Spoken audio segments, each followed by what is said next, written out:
Okay, we are about almost 7 months out from having a plug correction in your hair transplant. Could you tell a little bit about your results, what you feel?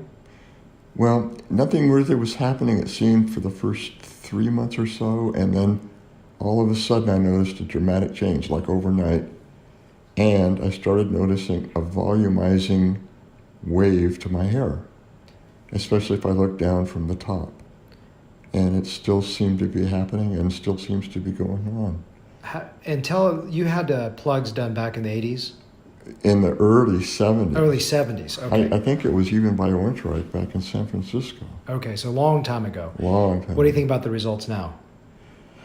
Well, I couldn't reveal those plugs because they were so dramatic and obvious. Yeah. But my left hairline, where my part will be, is so natural. I was very surprised. And then plus this volumizing wave that I've developed. Yeah. Which I did not expect at all. So I'm really pleased. How was the experience? Painful? Not too bad? No pain, no problems. Awesome. Just smooth as glass. Wonderful. Thank you.